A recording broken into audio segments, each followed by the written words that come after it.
ဌာနမှူးကြီးကငါတို့ကိုခေါ်နေရဲ့ဟုတ်လားမူချန်ကတွေးဝေသွားတဲ့မျက်နှာနဲ့ပြောလိုက်တယ်အဓိကကိစ္စကတော့မြောက်ပိုင်းကောင်းကင်ရဲ့ဂိတ်တကားပဲအခုကနေစပြီး2 ဝက်လောက်ကြာမှအစစ်မြင့်ဝိညာဉ်အကယ်ဒမီကျောင်းရဲ့ပြိုင်ပွဲကြီးကိုကျင်းပကြလိမ့်မယ်ဒါကြောင့်ငါတို့ရဲ့အစွမ်းတွေကိုတက်နိုင်သလောက်ခက်မြန်မြန်လေးတိုးတက်အောင်လုပ်မှဖြစ်လိမ့်မယ်ဒီလိုမှမဟုတ်ရင်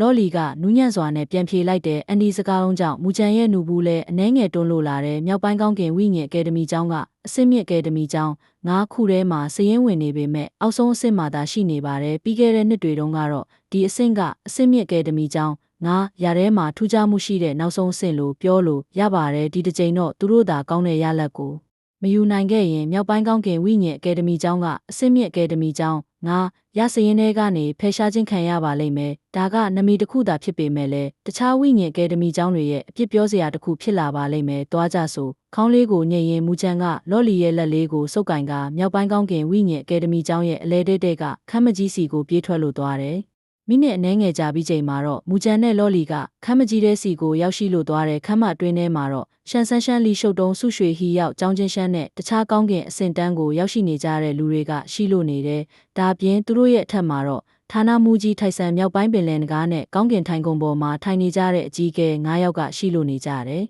မူချန်တို့2 ယောက်ခမ်းမကြီးတဲ့ကိုဝင်ရောက်လိုက်တာနဲ့အားလုံးရဲ့ရုပ်ထွေးနေတဲ့ခံစားမှုနဲ့အကြည့်တွေကချက်ချင်းဆိုသလိုသူတို့စီရောက်လာတဲ့အမွဲတောင်းတန်းကပြိုင်ပွဲပြီးသွားတဲ့နောက်သူလည်းမြောက်ပိုင်းကောင်းကင်ဝိညာဉ်အကယ်ဒမီကျောင်းတွင်ထဲမှာအတန်မာဆုံးကျောင်းသားတစ်ယောက်အဖြစ်ကြော်ကြားလို့လာတယ်မူချန်ကကောင်းကင်အဆင့်တန်းရဲ့ထိပ်ဆုံးနေရာမှာရှိနေတဲ့ရုံဆန်းရှမ်းကိုစိန်ခေါ်မှုတွေမလုပ်ပေမဲ့သူတို့အနိုင်ယူနိုင်တဲ့စွမ်းအားကမူချန်စီမှာရှိနေတယ်ဆိုတာအားလုံးကသိနေကြပါတယ်ခမ်းမကြီးတဲ့ကိုရောက်သွားတာနဲ့မူချန်နဲ့လော်လီတို့ကခမ်းမထဲကနေလေးနက်တဲ့လေးဘီအားတွေကိုခန်းစားဖီလိုလာကြတယ်2 ယောက်သားအကြည့်ချင်းဖလုတ်ပြီးနောက်ခမ်းမကြီးတဲ့ကိုစတင်လျှောက်လန်းသွားလိုက်တယ်ပြီးနောက်ရှန်ဆန်းရှန်းရဲ့ဘေးနားမှာရက်ပြီးအားလုံးကိုပြုတ်ပြလိုက်တယ်မူချန်ကိုမြင်လိုက်တာနဲ့ဌာနမှူးကြီးထိုက်ဆန်းကပြုံးနေလိုက်တယ်တကယ်တော့သူ့ရဲ့အရှိကလူငယ်လေးကိုပို့ပြီးသဘောကျလိုလာတယ်နောက်ဆုံးတော့နှစ်ပေါင်းများစွာကြာပြီးနောက်ထူးခြားတဲ့လူတစ်ယောက်ကသူတို့ရဲ့မြောက်ပိုင်းကောင်းကင်မိငယ်ကယ်ဒီကျောင်းအတွင်းမှာပေါ်ထွက်လိုလာပါပြီကျောင်းသားတို့မင်းတို့အားလုံးကိုခေါ်လိုက်ရတဲ့အကြောင်းရင်းက2 ဝက်အကြာမှာကျင်းပလာတော့မဲ့အစင်းမြင့်စီငင်အကယ်ဒမီကျောင်းရဲ့ပြိုင်ပွဲအကြောင်းပဲခမ်းမကြီးကိုဝေ့ကြည့်ပြီးနောက်ဌာနမှူးကြီးထိုက်ဆန်းရဲ့တဖြည်းဖြည်းနဲ့လေးနက်လာကဆက်ပြီးပြောလိုက်တယ်အစင်းမြင့်စီငင်အကယ်ဒမီကျောင်းပြိုင်ပွဲကိုကျင်းပလိုက်တိုင်းမှာငါတို့ရဲ့မြောက်ပိုင်းကောင်းကင်စီငင်အကယ်ဒမီကျောင်းကအဆင့်9မှာပဲရှိနေနိုင်ခဲ့တယ်ဆိုတာအားလုံးကိုပြောပြထားပြီးသားပါငါတို့ရဲ့မြောက်ပိုင်းကောင်းကင်ဝိညာဉ်အကယ်ဒမီကျောင်းထက်ရလက်ကောင်းတဲ့တခြားဝိညာဉ်အကယ်ဒမီကျောင်းတွေတောင်အန်ဒီပြိုင်ပွဲအတွက်ဖိအားတွေကခံစားနေကြရတယ်ငါတို့သာတူညီတဲ့အဆင့်မှာပဲရှိနေမယ်ဆိုရင်အဆင့်မြင့်အကယ်ဒမီကျောင်းရစရင်ထဲမှာငါတို့မြောက်ပိုင်းကောင်းကင်ဝိညာဉ်အကယ်ဒမီကျောင်းရဲ့နာမည်ကဖယ်ရှားခံရလိမ့်မယ်သူ့ရဲ့စကားကြောင့်ခမ်းမကြီးတစ်ခုလုံးလဲတိတ်ဆိတ်ပြီးမတက်သွားကရှန်ဆန်းရှန်းလီရှုမတုံနဲ့ခြားကျောင်းသားတွေရဲ့မျက်နှာအမှုအရာတွေကလည်းလေးနက်လို့လာကြတယ်မြောက်ပိုင်းကောင်းကင်ဝိညာဉ်အကယ်ဒမီကျောင်းမှာနှစ်ပေါင်းများစွာပညာဆေးပူးပြီးနောက်သူတို့ရဲ့စွမ်းအားတွေကလည်းတိုးတက်လို့လာကြတယ်ဒါအပြင်အကယ်ဒမီကျောင်းရဲ့ကျောင်းသားဆိုတဲ့ဂုဏ်ကြောင့်ကိုဂုံယူနေကြတယ်မြောက်ပိုင်းကောင်းကင်မိငယ်အကယ်ဒမီကျောင်းသားအစင်းမြင့်အကယ်ဒမီကျောင်းဆိုတဲ့ဂုံပုတ်ကိုဆွတ်လွတ်လိုက်ရရင်သူတို့လည်းအယမ်းကိုခံစားသွားရပါလိမ့်မယ်ဌာနများကြီးဒီပြိုင်ပွဲမှာတခြားအဆင့်မြင့်အကယ်ဒမီကျောင်းလေးခုကဘလို့ကျောင်းသားများကိုပါဝင်နိုင်ဖို့ရှိတယ်လဲဆိုတာတီလာခဏတာစဉ်းစားပြီးနောက်မူချိန်ကမေကွန်းထုတ်လိုက်တဲ့အန်ဒီမေကွန်းကိုကြားလိုက်တာနဲ့ရှန်ဆန်းရှန်းတို့ရဲအကြည့်တွေကလည်းဌာနမျိုးကြီးတိုက်ဆန်းစီရောက်ရှိလို့သွားတယ်သူတို့အားလုံးလည်းဒီမေကွန်းကိုသိကျင်နေကြတယ်ဆိုတာထင်ရှားနေပါတယ်အဆင့်မြင့်အကယ်ဒမီကျောင်း၄ကျောင်းကငါတို့ထက်ပိုပြီးစွမ်းထက်တာဆိုတော့ငါတို့ထက်ထူးကြတဲ့လူကိုဆေးလွတ်ကြမှာတေချာတယ်ဒါအပြင်သူတို့မှလည်းထူးကြတဲ့နေလန်းတွေအသုံးပြုခဲ့တယ်ဒါကြောင့်အခုလက်ရှိအထိငါတို့စူးစီးရမိတဲ့အချက်လက်အရသူတို့ဆေးလွတ်မဲ့ကျောင်းသားတွေကငါတို့မြောက်ပိုင်းကောင်းကင်ဝိညာဉ်အကယ်ဒမီကျောင်းကကျောင်းသားတွေထက်ပိုပြီးထူးချွန်လွန်းတယ်အခုလက်ရှိမှာတော့အဆင့်မြင့်အကယ်ဒမီကျောင်းလေးခုကနေထူးကြတယ်ပါရမီတွေပိုင်ဆိုင်ထားကြတဲ့လူ၄ ယောက်ကပါဝင်ရှင်ပြိုင်ကြမယ်ဒါအပြင်အဲ့ဒီ၄ ယောက်စလုံးကဒီနှစ်တွေမှဝိညာဉ်အကယ်ဒမီကျောင်းကိုရောက်ရှိလာကြတဲ့သူတွေပဲအဲ့ဒီစကားလုံးကြောင့်ခမ်းမကြီးအတွင်းထဲမှာရှိနေကြတဲ့သူတွေအားလုံးရဲ့မျက်လုံးထဲမှာအံ့အားသင့်မှုတွေကပေါ်ထွက်လို့လာတယ်မူချန်လိုထူးခြားတဲ့လူတစ်ယောက်သူတို့ရဲ့မြောက်ပိုင်းကောင်းကင်ဝိညာဉ်ကအကယ်ဒမီကျောင်းရင်းမှာရှိနေတာကကံကောင်းမှုတစ်ခုကိုမှတ်ယူပါလိမ့်မယ်တိုးတော်လဲတခြားအကယ်ဒမီကျောင်းလေးခုမှာလည်းဒီလိုထူးခြားတဲ့လူတွေကရှိလို့နေတဲ့ထိုက်ဆန်းရဲ့စကားကြောင့်မူချန်ရဲ့မျက်လုံးတွေလှုပ်ရှားလို့လာတယ်ပြီးနောက်သူကခေါင်းကိုမော်ရင်ဌာနနှုတ်ထကြီးထိုက်ဆန်းစီလက်ကပြောလိုက်တယ်သူတော်စင်ဝိညာဉ်အကယ်ဒမီကျောင်းကနေပါဝင်ရှင်ပြိုင်မဲ့သူရဲ့နာမည်ကဘာလဲမူချန်ကိုဖျက်ကန့်ကြည့်ပြီးဌာနနှုတ်ထကြီးထိုက်ဆန်းကအဲ့ဒီနာမည်ကိုဖြင်းရင်းစွာထုတ်ပြောလိုက်တယ်ကြားရွှေဆိုတဲ့နာမည်ကိုကြားလိုက်တာနဲ့မူချန်ရဲ့မျက်နှာပေါ်မှာခန်းစားချက်တွေက ထွက်ပေါ်လာကမျက်လုံးထဲမှာလည်းအေးဆက်တဲ့အငွေ့သက်တွေကထွက်ပေါ်ဖို့လာတယ်အဲ့ဒီလူကိုဝိညာဉ်လန်းစဉ်မှာစတိထားတဲ့အတွက်ကြောင့်လဲသူနဲ့ယဉ်နှီးမှုရှိနေတာဖြစ်တယ်ဒါအပြင်ကိုသူ့ကိုတက်ချင်နေတဲ့စိတ်တွေကလည်းတဖွာဖွာပေါ်ထွက်လို့နေတဲ့ခမ်းမကြီးအတွင်းထဲမှာပဲအားလုံးရဲ့အကြည့်တွေက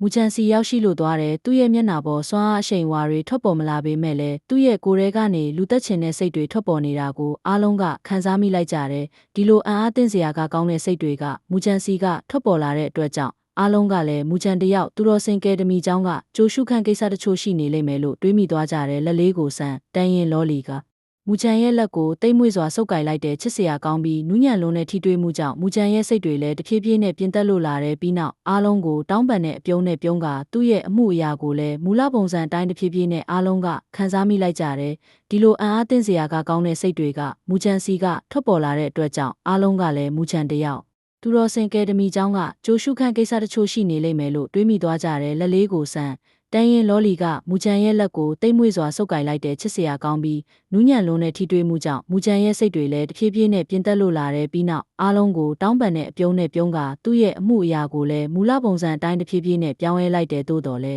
သူ့ရဲ့မျက်လုံးထဲမှာတော့အေးဆက်တဲ့အငွေ့အသက်တွေကပောက်ကွယ်သွားခြင်းမရှိပါဘူးကြိုရှုမှုဝိညာဉ်လန်းစဉ်ကငါတို့ရဲ့တကက်သက်ပွဲမဟုတ်သေးဘူးအစင်းမြင့်ဝိညာဉ်ကဲစီချောင်းပြိုင်ပွဲမှာမင်းနဲ့ဆုံရမှာဆိုတော့နောက်တစ်ခေါက်ထပ်ပြီးတိုက်ခိုက်ကြတာပေါ့ဒါပေမဲ့ဒီတစ်ခါတော့မင်းကိုအသက်ရှင်ခွင့်လုံးဝကိုမပေးနိုင်တော့ဘူးမင်းကကစားကျင်နေတယ်ဆိုတော့လေငါကအဖော်လုပ်ပေးရတော့မှာပေါ့မူချိန်တယောက်စိတ်ထဲကနေကြိုးဝါနေလိုက်တဲ့ဌာနများကြီးထိုက်ဆန်းကမူချန်ကိုစိုက်ကြည့်ပြီးနောက်ဆက်ပြီးပြောလိုက်တယ်အဲ့ဒီကြီးရှမ်းကသူတော်စင်ဝိညာဉ်အကယ်ဒမီကျောင်းကတကူးတကဖိတ်ခေါ်ခံထားရတဲ့သူပဲပြီးခဲ့တဲ့နှစ်တွေတုန်းကတော့သူ့ကိုပြုစုပြောထောင်ဖို့အတွက်သူတော်စင်ဝိညာဉ်အကယ်ဒမီကျောင်းကမြောက်များစွာသောနေလန်းတွေကိုအသုံးပြုခဲ့တယ်။ရလက်အနေနဲ့ကတော့တစ်နှစ်အတွင်းမှာပဲကြည်ရှမ်းကလူတစ်တယောက်အနေနဲ့သူတော်စင်ဝိညာဉ်အကယ်ဒမီကျောင်းမှာကြော်ကြားတဲ့လူတစ်ယောက်ဖြစ်လို့လာတယ်။ကျောင်းသားဟောင်းတွေတောင်မှသူ့ရဲ့လက်အောက်မှာပဲရှုံးနိမ့်သွားကြတယ်။ခေါင်းလေးကိုညှိရင်မူချန်ကဆက်ပြီးမေးလိုက်တယ်။တခြားအဆင့်မြင့်ပညာအကယ်ဒမီကျောင်း၃ခုကတော့မာရှယ်လောပညာအကယ်ဒမီကျောင်းကလူတစ်ရဲ့နာမည်ကတော့ဝူလင်းသူကပညာလန်းစဉ်မှာပါဝင်ဘူးတယ်ဒါအပြင်သူ့ရဲ့အဖိုးကမာရှယ်လောအကယ်ဒမီကျောင်းရဲ့ဌာနမှူးတစ်ယောက်ပဲဝူလင်းရင်းနှီးတဲ့နာမည်တစ်ခုဖြစ်တာကြောင့်မူချန်ရဲ့မျက်လုံးထဲကနေအံ့အားသင့်တဲ့အမူအရာကထွက်ပေါ်ဖို့လာတဲ့ဝိညာဉ်လန်းစဉ်အတွင်းမှာတော့ကူလင်းဆိုတဲ့လူနဲ့ဆုံးတွေ့ဘူးခဲ့တယ်ဒီလူငယ်လေးကတက်ဖြတ်တဲ့နေလန်းတွေမှာထူးချွန်တယ်လို့ရက်ဆက်ကြမ်းကြုတ်တဲ့သူတစ်ယောက်လည်းဖြစ်တဲ့အဆုံးမှာတော့သူကဒဏ်ရာတွေရရှိခဲ့ပေမဲ့တယောက်ချင်းရှင်ပြိုင်တဲ့ပြိုင်ပွဲမှာတော့ပါဝင်နိုင်ခဲ့တဲ့ဝိညာဉ်လန်းစဉ်မှာတော့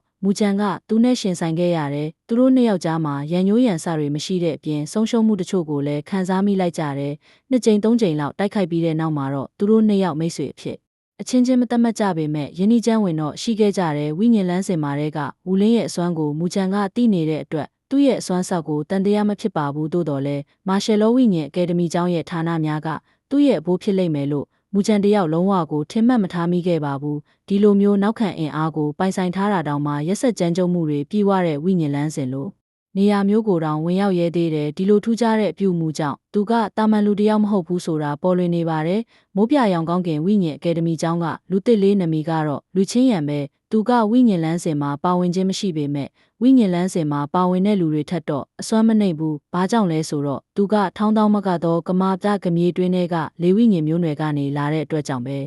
သတင်းချက်လက်အရသူကအကယ်ဒမီကျောင်းကိုဝင်လိုက်တာနဲ့မိုးပြရောင်ကောင်းကင်ဝိညာဉ်အကယ်ဒမီကျောင်းကထိတ်ဆုံးကိုရောက်နေတဲ့စီနီယာတော်တော်များများကိုအနိုင်ယူနိုင်ခဲ့တယ်သူ့ရဲ့စွမ်းအားကလည်းမူချန်ထက်တော့မနှိမ်ဘူးဌာနမှူးကြီးထိုက်ဆန်းကအကူညီမဲ့နေတဲ့ပုံစံနဲ့ခေါင်းကိုခါရမ်းကပြောလိုက်တယ်အန်ဒီစကားကိုကြားလိုက်တာနဲ့မူချိန်ရဲ့နှွေးကလည်းတွန်းလို့သွားတယ်အန်ဒီပုံစံအရာလေဝိညာဉ်မျိုးနွယ်ကနေလာတဲ့လူချင်းရံကမိုးပြရောင်ကောင်းကင်ဝိညာဉ်အကယ်ဒမီကျောင်းရဲ့ဖိတ်ခေါ်ခြင်းခံခဲ့ရတယ်ဆိုတာထင်ရှားနေပါတယ်ဒီလိုခြေနှအရသူ့ရဲ့စွမ်းအားတွေကလည်းရက်တန့်ခြင်းမရှိတဲ့ဆက်ပြီးတိုးတက်နေမယ်ဆိုတာမူချိန်တယောက်ခံမှန်းမိလို့သွားတယ်အနန္တဖိနှိမ့်ငတ်ဝိညာဉ်အကယ်ဒမီကျောင်းကရော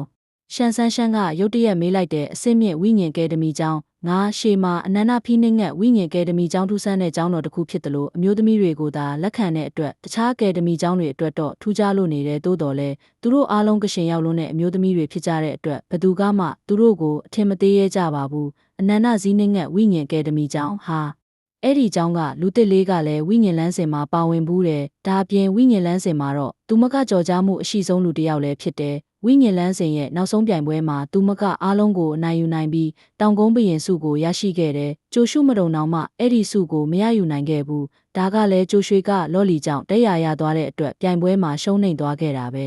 ဌာနမကြီးထိုက်ဆန်းကမူချန်ရဲ့ဘေးနားမှာရက်နေတဲ့လော်လီကိုဖြက်ကန့်လန့်ကြည့်လိုက်တဲ့အဲ့ဒီအချိန်မှာတော့သူမရဲ့မျက်နှာပေါ်မှာအပြုံးတွေကထွက်ပေါ်လိုနေတဲ့အဲ့ဒီအကြောင်းကိုကြားလိုက်တာနဲ့ရှန်ဆန်းရှန်းနဲ့တခြားလူတွေလည်းလော်လီကိုတအံ့တကြံ့ကြည့်နေလိုက်ကြတယ်လော်လီနဲ့ကြိုရွှင်ကြားမှာဒီလိုကိစ္စတွေရှိနေလိမ့်မယ်လို့သူတို့အားလုံးလုံးဝကိုထင်မှတ်မထားမိခဲ့ကြပါဘူးလော်လီကခက်မဲ့မှန်ပြီးကပြောလိုက်တယ်သူမကဝင်ချင်းရွှင်ဖြစ်လိမ့်မယ်သူမကလှပတဲ့မိန်းကလေးတစ်ယောက်လည်းဟုတ်တယ်ဒါအပြင်သူမရဲ့အစွမ်းကအရန်ကိုအံ့အားသင့်စရာကောင်းလို့နဲ့ကျမရဲ့ပြစ်မှတ်ကကြိုရွှင်ဖြစ်တဲ့အတွက်သူမနဲ့တော့တခါမှမတိုက်ခိုက်ခဲ့ဘူးဝင်ချင်းရွှင်ဒီနာမီကမူကြံအနေနဲ့ပထမဆုံးအကြိမ်ကြားဘူးတာမဟုတ်ပါဘူးသို့တော်လဲသူကဝိညာဉ်လန်းစဉ်ပြိုင်ပွဲတစ်ဝက်လောက်မှာထွက်ခွာသွားရတဲ့အတွက်ကြောင့်ဝိညာဉ်လန်းစဉ်မှာကြော်ကြားမှုအရှိဆုံးနဲ့ချန်ပီယံဆုရရှိခဲ့တဲ့သူမကိုတခါမှမတွေ့ဘူးတာဖြစ်တယ်ဝိညာဉ်လန်းစဉ်မှာတော့ကရှင်ရခတ်တဲ့လူတွေတော်များများကိုတီးထားတဲ့အတွက်ကြောင့်မူချန်လဲသူမအကြောင်းကိုပုံမသိကျင်လိုလာတယ်ဒီပြိုင်ပွဲမှာချန်ပီယံဆုရသွားတဲ့သူကိုရှင်ပြိုင်နိုင်ဖို့ကလွယ်ကူတဲ့ကိစ္စတော့မဟုတ်ပါဘူးသူတို့အားလုံးကဝချင်းရွှင်ကထင်ရှားတဲ့သူတယောက်ဆိုတော့သူမကအံ့လောက်စရာကောင်းတဲ့သူတယောက်ဖြစ်မယ်ဆိုတာသိချပါတယ်ဒီလူတွေကတာမန်ထက်ပိုပြီးထူးခြားတဲ့လူတွေဖြစ်တယ်ဆိုတာကတော့အမှန်ပါပဲဒီလူတွေကတာမန်ထက်ပိုပြီးထူးခြားနေကြတာတော့အမှန်ပါအခုတော့ဝမ်းချင်းရှုမီကအနန္တပီးနှင်းငယ်ဝိညာဉ်အကယ်ဒမီကျောင်းမှာကြော်ကြားမှုအရှိဆုံးနဲ့အရွမ်းထက်ဆုံးလျင်ဌာနမှုပြီးထိုကီဆန်းကတပ်ပြင်းလေးတစ်ချက်ဆက်ပြီးမြောက်လိုက်တယ်ဒီလူ၄ယောက်ကအစစ်မြင့်ဝိညာဉ်အကယ်ဒမီကျောင်းလေးရာထဲမှာအရန်ကိုကြော်ကြားလွန်းတဲ့လူတွေဒါပေမဲ့ဒီနှစ်မှာငါတို့မြောက်ပိုင်းကောင်းကင်ဝိညာဉ်အကယ်ဒမီကျောင်းကိုမူချိန်ကရောက်ရှိလာတဲ့အတွက်ဒါကငါတို့အတွက်ကံကောင်းမှုတစ်ခုဒီလိုမှမဟုတ်ရင်တို့အကယ်စည်းမွေကြားကသူတို့ကိုရှင်နိုင်မှာမဟုတ်ဘူးမူချက်နဲ့ရှင်ရင်ဘသူကအရွမ်းထက်ဆုံးဖြစ်လဲရှန်ဆန်းရှန်းကပြုံးကမေးလိုက်တယ်စွမ်းအားအဆင့်အနေနဲ့ပြောရရင်မူချက်ရဲ့စွမ်းအားကအနှိမ့်ဆုံးပဲဌာနမျိုးကြီးထိုက်ဆန်းကပြုံးကဆက်ပြီးပြောလိုက်တယ်ဒါပေမဲ့မူချက်ရဲ့စွမ်းအားကိုတော့ပုံသေးခန့်မှန်းလို့မရဘူးဒါကြောင့်တကယ့်ပြိုင်ပွဲကြရင်တေချာတဲ့အပြေကိုရအောင်ခန့်မှန်းနိုင်ဖို့ကခက်ခဲလွန်းတယ်ဒါပြင်ဒီနှစ်ဝက်အတွင်းမှာလည်းကြီးမားတဲ့ပြောင်းလဲမှုတွေကဖြစ်ပေါ်လာနိုင်သေးတာပဲတခြားအဆင့်မြင့်အကယ်ဒမီမန်ကြောင်းလေးရှစ်လုံးကလည်းသူတို့ရဲ့ရှိုးဝက်လေးကျင့်ရာနေရာကိုဖွင့်လှစ်လာကြလိမ့်မယ်ဒီနှစ်ဝက်အတွင်းမှာလည်းသူတို့ရဲ့စွမ်းအားတွေကအရာလက်ရှိထက်ကိုပိုပြီးမြင့်တက်လာကြလိမ့်မယ်အဲ့ဒီအချိန်ကျရင်ဒီလက်ဝက်အတွင်းမှာဘသူကတိုးတက်မှုမြန်ဆန်ပြီးဘသူကတိုးတက်မှုဆွမ်းဆွဲတယ်လဲဆိုတာကြည့်ကြရတာပေါ့ဌာနမှုပြီးထိုက်ဆန်းရဲ့ရှင်းလင်းချက်ကိုကြားဖိလိုက်ကြတာနဲ့ရှန်ဆန်းရှန်တို့အားလုံးလည်းခေါင်းငိတ်လိုက်ကြတယ်တခြားအဆင့်မြင့်အကယ်ဒမီမန်ကျောင်းလေးရှက်အရန်ကိုအစွမ်းထက်လွန်းလာပါတယ်သူတို့အားလုံးကမူချန်ကိုထူးခြားတဲ့လူတစ်ယောက်အဖြစ်ယူဆထားကြတယ်သို့တော်လည်းမူချန်ထက်မနှိမ့်တဲ့ထူးခြားတဲ့လူတွေကတခြားသောဝိညာဉ်အကယ်ဒမီကျောင်းမှာရှိနေပါတယ်ဒါအပြင်ဒီလူအားလုံးကလည်းလူသစ်တွေပဲဖြစ်တယ်ဒီပုံစံအရဒီနေ့ရဲ့လူသစ်တွေကအရန်ကိုထူးချွန်လွန်းနေဆိုတာထင်ရှားနေပါတယ်ဒါအပြင်သူတို့အများစုပါဝင်ခဲ့တဲ့ဝိညာဉ်လန်းစဉ်ကလည်းတာမန်နေရာတစ်ခုမဟုတ်ပါဘူးအဲ့ဒီ၄ယောက်စလုံးကအစစ်မြစ်အကယ်ဒမီကျောင်း၄ခုရဲ့နမီကျော်လူသစ်လေးတွေပဲသူတို့ကကျောင်းသားဟောင်းတွေထက်တောင်ပိုပြီးအစွမ်းထက်နေကြတယ်တကယ်တော့အဲ့ဒီအစစ်မြစ်ဝိညာဉ်အကယ်ဒမီကျောင်းလေးခုအပြင်တခြားသောဝိညာဉ်အကယ်ဒမီကျောင်းရဲ့နောက်ခံအင်အားကလည်းငါတို့ရဲ့မြောက်ပိုင်းကောင်းကင်ဝိညာဉ်အကယ်ဒမီကျောင်းထက်မနှိမ့်ဘူးဒါကြောင့်ကျေနပ်လောက်ရတဲ့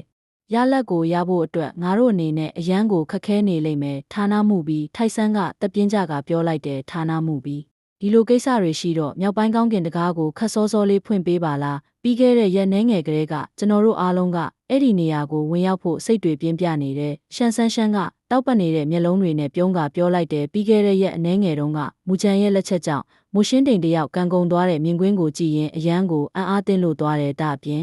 ်မူချန်ရဲ့အစွမ်းကသူ့ထက်တာနေတယ်ဆိုတာကိုလည်းခန်းစားဖိလိုက်တဲ့ကောင်းကင်အဆင့်တန်းရဲ့နံပါတ်